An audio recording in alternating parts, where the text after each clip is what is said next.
안녕하세요. 9월 28일 아침 묵상을 시작하겠습니다. 오늘 말씀은 예레미야서 38장 1절부터 13절까지 말씀입니다. 예레미야가 12대 뜰에 있을 때 하나님의 말씀이 그에게 임하고 그데레와 유갈과 바솔이 예레미야가 백성들에게 선포한 말을 듣게 됩니다. 1절의 장면이죠. 자, 예레미야가 이렇게 선포하는데요. 그 선포한 내용은 2절부터 3절까지 나옵니다. 그 선포한 내용은 이렇습니다. 예루살렘의 멸망은 돌이킬 수가 없으니 바벨론에게 항복해라. 그러면 살 것이다. 라는 내용이었죠. 이 내용은 바벨론에 의해서 이 예루살렘이 처음 포위될 때부터 계속해서 예레미야가 선포했던 동일한 메시지입니다. 예레미야는 한결같이 동일하게 하나님의 말씀만 선포하는 모습을 우리는 볼 수가 있습니다. 하지만 당시 바벨론에게 끝까지 항쟁하겠다고 결의한 왕의 측근들, 고관들은 이 예레미야의 말이 백성들에게 매국적 발언으로 들렸을 것이라고 생각했습니다.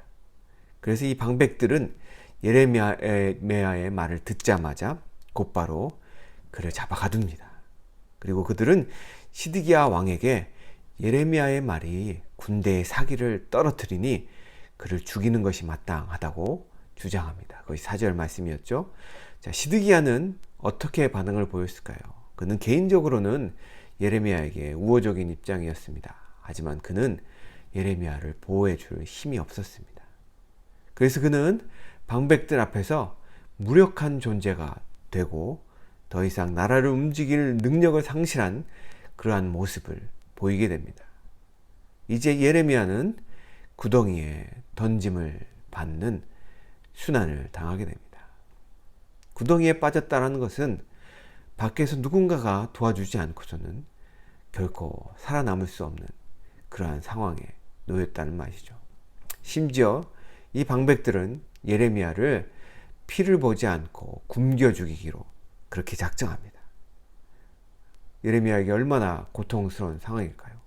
그가 한 것은 하나님께 순종한 것뿐이 없었습니다. 그러나 그는 지금 고난을 당하고 있죠. 하나님은 이 고난당하는 예레미야를 가만두고 보셨을까요? 아니요. 하나님은 이때에도 역사하셨습니다. 이때 하나님은 하나님의 사람을 통해서 이 예레미야를 구원하셨죠. 그 사람은 바로 에비멜렉이었습니다. 이 에비멜렉이 예레미야에 대한 소문을 듣자 왕에게 도움을 호소합니다. 우리는 이 에비멜렉이 누구인지 살펴볼 필요가 있습니다. 성경은 그가 구스인이었고 왕의 환관이었다고 말합니다. 그는 이방인이었죠. 이 이방인 에비멜렉은 동족이면서 예레미야를 핍박한 동족들과 큰 대조를 이루는 사람이었습니다. 그는 왕의 면전에서 방백들의 잘못을 지적하기도 합니다. 9절입니다. 내 주 왕이여, 저 사람들이 선지자 예레미야에게 행한 모든 일은 악하나이다. 어떤 사본에는 왕이여, 당신의 잘못입니다 라고 에비멜렉이 왕의 잘못을 지적했다라고 이렇게 말하기도 합니다.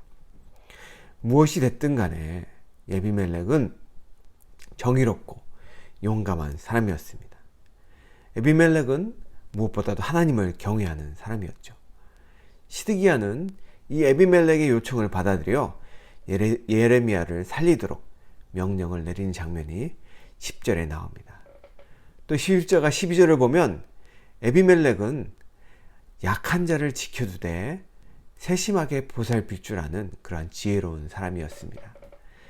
그는 줄을 웅덩이 아래로 던져 넣었다가 줄에 맞아서 예레미야가 다칠까봐 줄을 던지지 않고 조금씩 풀어서 내려주는 모습을 보게 됩니다.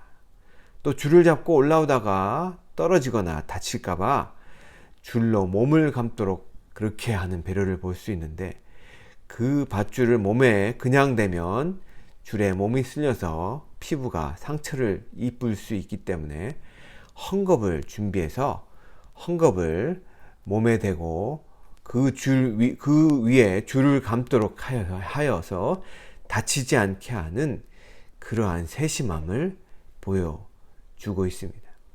이처럼 예레미야는 죽을 위기에서 이 에비멜렉을 통해서 구원을 받게 되고 그 후에 시위대 뜰에서 보호를 받게 된다고 성경은 말하고 있습니다. 자, 우리는 이 본문을 통해서 네 종류의 사람을 만나볼 수 있습니다. 첫째로 하나님께 신실했던 예레미야입니다. 그는 성원 울반 일념, 시종인간 하나님의 말씀만을 전하는 사람이었습니다. 사실 예레미야는 37장에 보면 그렇게 하나님의 말씀만을 전하다가 구덩이에 갇혀 죽을 뻔했습니다. 그런데 예레미야는 비슷한 상황이 닥쳐올 위기 속에서도 여전히 하나님의 말씀만을 전합니다. 두 번째 사람들은 예레미야를 고소했던 고관들, 왕의 측근들입니다.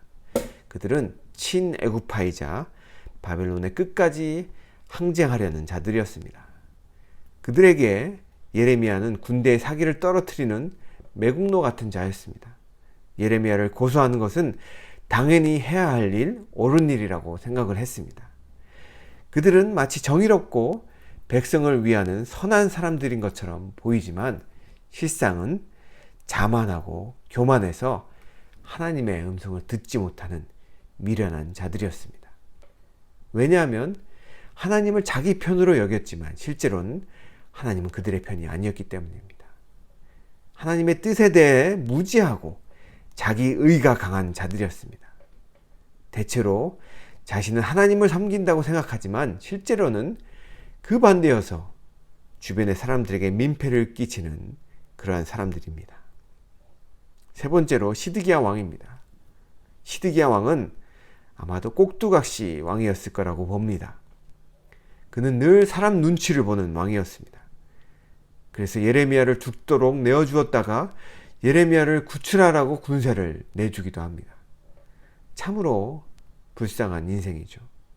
왕으로서의 사명감도 없고 자신의 몸 한 몸 건사하기도 어려운 그러한 왕이었다는 것이죠. 네 번째로는 에벤멜렉이었습니다. 그는 이방인이었지만 누가 하나님의 사람인지 바로 알았던 그러한 하나님의 일꾼이었습니다. 예레미야를 살리기 위한 하나님의 도구로 쓰임받았던 그러한 용감한 자였다는 것이죠. 심지어 그는 배려심이 깊은 사람이었습니다. 구덩이 속에서 떡 한 조각 먹지 못한 예레미야가 얼마나 춥고 배고팠을지, 얼마나 연약해져 있을지 그는 그것을 잘 알았기에 예레미야의 몸에 상처가 나는 일이 없도록 헝겊 조각을 준비하는 세심한 배려를 할 줄 아는 사람이었습니다. 다시 말해서 그는 하나님을 사랑하고 이웃을 자기 몸처럼 사랑할 줄 아는 그러한 믿음의 사람이었습니다.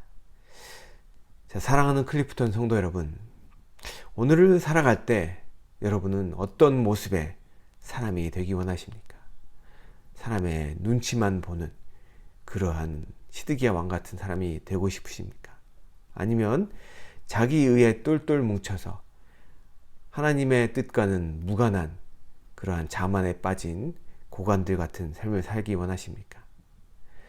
우리는 예레미야 정도까지는 안 될지라도 에빗멜렉과 같은 그렇게 하나님의 뜻을 행하는데 용감하고 이웃을 내 몸처럼 세심하게 사랑할 줄 아는 그러한 멋진 클리프톤 성도님들이 되시기를 축원합니다. 그래서 오늘 하루를 살아가실 때 내 이웃을 내 몸처럼 사랑하고 하나님을 사랑해서 하나님의 뜻을 행하는데 용감한 그러한 하나님의 사람들로 살아가시는 클리프톤 성도님들이 되시기를 주님의 이름으로 축원합니다. 기도하시겠습니다. 하나님, 우리가 이 세상을 살아갈 때 하나님을 사랑하고 이웃을 내 몸처럼 사랑할 줄 아는, 그래서 하나님의 뜻을 행하는데 용감하고 이웃을 돌보는데 세심하게 배려할 줄 아는 그러한 에벳멜렉과 같이 멋진 사람이 될 수 있도록 하나님 우리를 복 주시옵소서.